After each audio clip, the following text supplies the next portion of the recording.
Welcome students, आप सभी के अपने चैनल यस की या मिस्ट्री में फिर स्वागत है। Very very most important video आपके लिए होगी। इंपॉर्टेंट क्यों है भी आपको पता चल जाएगा। सारी चीजों को डिस्कस करेंगे, बस आप हमारे साथ बने रहेंगे तो ठीक है। देखिए इसमें बात क्या करेंगे, अच्छी तरीके से आपको समझाने का प्रयास करेंगे, बताने का प्रयास करेंगे। ये सेंट्रल आईडी आपके लिए बहुत ही इंपॉर्टेंट है। Very very most important central ID आपके लिए होगी। अभी सेंट्रल आईडी में हम पढ़ने क्या वाले हैं उसके बारे में चर्चा करेंगे और आपको अच्छी तरीके से हम बताने का प्रयास करेंगे। देखिए उससे पहले आप जान लीजिए कि अब आपका जो पीडीएफ्स है, पीडीएफ्स इसको अवेलेबल करा दी जाएगी। जो भी यहाँ पर क्लासेस चलेंगी सारी पीडीएफ्स आपको मिल जाएंगी।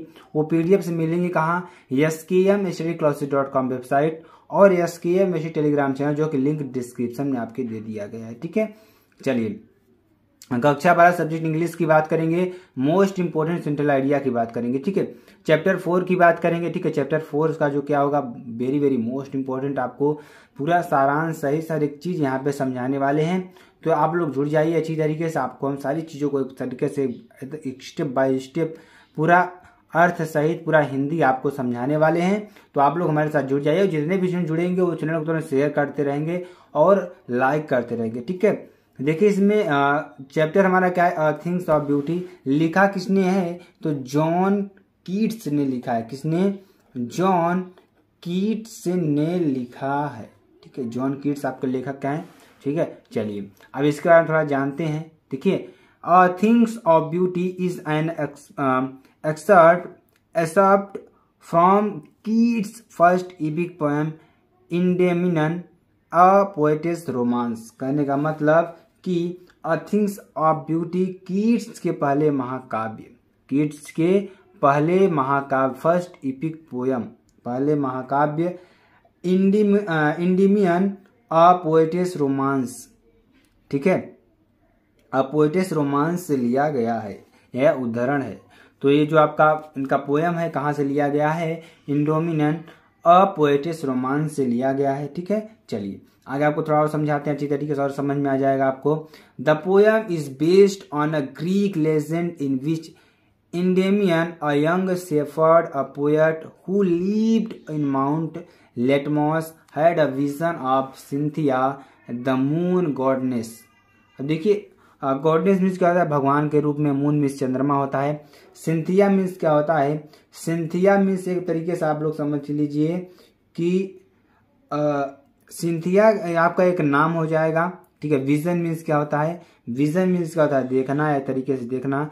माउंट लेटमास आपका एक पर्वत है। ठीक है, पोएट मीन्स कभी आप जानते ही हैं, लिव्ड मीन्स रहना। ठीक है, शेफर्ड मीन्स क्या होता है, चरवाहा। क्या होता है, चरवाहा होता है। इंडेमियन मीन्स क्या होता है कि आपका एक जो दंत कथा एक बार होती है ना, दंत कथा होता है। ठीक है, तो ग्रीक लेजेंड जो आपके ग्रंथ कथा है उससे लिया गया है। ग्रीक मीन्स क्या होता है, ग्रीक, लेजेंड मीन्स महान। ठीक है, तो इस तरीके से आपको इसको ग्रीस महान, इस तरीके से आपको सारी चीजें हमने बता दी। अब चलिए इसका पूरा आंसर आपको बताते हैं, पूरा उत्तर आपको बताते हैं। ठीक है, तो दिस पोयम, यह कविता is based on Greek legend, एक दंत कथा पर आधारित है। ग्रीस की एक दंत कथा पर आधारित है। इन विच इंडेमियन यानी कि इंडेमियन अ यंग शेफर्ड, जो यानी कि जिसमें माउंट लाटमास पर रहने वाला एक यंग शेफर्ड यानी कि युवा चरवाहा। ठीक है, युवा चरवाहा एंड अ पोएट एंड कवि एंडीमियन, क्या कवि एंडीमियन, चंद्रमा की देवी, क्या चंद्रमा की देवी, lived Mount Latmos had a vision of Cynthia the moon goddess, यानी कि चंद्रमा की देवी सिंथिया की छवि देखता है। जो चरवाहा है वो पर्वत पर जाता है तो वहां पर क्या देखता है, महान देवी सिंथिया की क्या देखता है, छवि देखता है। वहां पर उनकी छवि को देखता है। ठीक है, अब देखिए क्या कर रहा है कि the enchanted youth resolve to seek her out and wandered through forest and sea. ठीक है, क्या कर रहा है यहाँ पे कि वह सम्मोहित युवक उस देवी को खोजने का संकल्प करता है, यानी कि उस देवी को खोजने का संकल्प करता है एवं जंगलों तथा समुद्र में भटकता रहता है। अब जो छवि को देखता है उसका वह ढूंढने का संकल्प करता है और उसे खोजने का प्रयास करता है, ठीक है, क्योंकि वह बहुत ही सुंदर छवि थी वो, ठीक है। देखिए the theme of the poem, कविता का विषय है the poem in nature beauty and youth. कविता का जो भाव है या कविता का जो विषय है क्या है, प्रकृति, सुंदरता एवं युवा अवस्था। क्या है, प्रकृति, ब्यूटी, सुंदरता एंड यूथनेस यानी कि युवा अवस्था है, ठीक है। तो आपको अच्छी तरीके से समझ में आ रहा होगा सारी चीजें के, ठीक है। चलिए आगे आपको समझाते हैं और आपको समझाने का प्रयास करते हैं, ठीक है। चलिए अब देखिए आगे क्या कर रहा है कि दिस एक्सपर्ट यानी except voices the poet's external love for beauty where the poet sees that the happiness provided by beautiful object never fades but multiplies many folds when it comes our mind। ठीक है, क्या कर रहा है, mind means क्या होता है, दिमाग होता है, आवर माइंड हमारा दिमाग होता है, कम्स मीन्स आना, वेन मीन्स जब, मेनी फोल्ड्स मीन्स होता है बहुत ज्यादा चीजें, मल्टीप्लाइज मतलब बहुत ज्यादा, ठीक है। हैप्पीनेस मीन्स क्या होता है, खुशी, प्रोवाइडेड मीन्स क्या होता है, प्रदान करना, ब्यूटीफुल मीन्स क्या होता है, सुंदर। आप सभी लोग इसमें जानते हैं, चलिए इसकी हिंदी आपको बताते हैं, ठीक है। The except voices the poet's यानी कि यह उद्धरण कवि के सुंदरता के प्रति अमर प्रेम का प्रदर्शन करता है। क्या करता है, अमर प्रेम का प्रदर्शन करता है।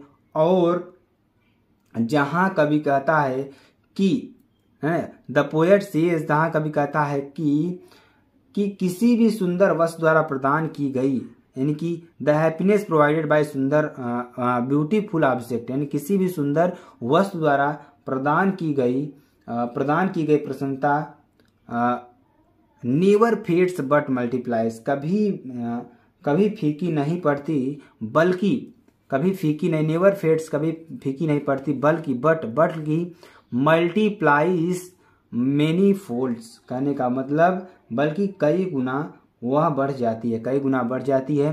When it comes to our mind, जब भी उस वस्तु का विचार हमारे मन में आता है, there for a things of beauty, तब इसलिए हमारे यानी कि इस प्रकार एक सुंदर वस्तु सदा के लिए आनंद का स्रोत बन जाती है। A things of beauty is why for ever, यानी कि एक सुंदर वस्तु हमारे लिए क्या हो जाती है, हमारे लिए आनंद का स्रोत बन जाती है, ठीक है। कहने का मतलब कि इसमें सुंदरता के बारे में बताया गया। देखिए आपको एक मोटे मोटे तौर पर हम बता दें इस कविता का थीम क्या है, कि ये देखिए जो कविता है किससे ली गई है, एंडोमिनियम आ पोएटिस रोमांस से ली गई है। अब देखिए इसमें क्या है, एंडोमिनियम जो कवि हैं, इसमें इस कविता के जो कवि है ना, यहाँ पे जो कर रहे हैं कि एक यंग चरवाहा माउंट पर खड़ा हुआ था, उसने आसमान में क्या देखा, एक रानी सिंथिया क्या देखा, छवि देखा जो कि बहुत सुंदर है। अब वह उनके खोज के लिए बाहर निकल जाता है और इसमें यही बताया गया है कि वह अमर प्रेम उनसे करने लगता है सिर्फ देखने पर ही, ठीक है। उसी के बारे में यहाँ कहानी जो कविता भटकती रहती है। तो आई होप आपको बहुत ज़्यादा अच्छी लगी होगी, इसका जो थीम है, जो इस कविता का मुख्य सार है, आपको अच्छा लगा होगा। तो स्टूडेंट आपको अगर वीडियो अच्छी लगती है आप कमेंट सेक्शन में बता दीजिएगा। फिर मिलते हैं नेक्स्ट वीडियो में नए टॉपिक के साथ, तब तक के लिए जय हिंद, जय भारत।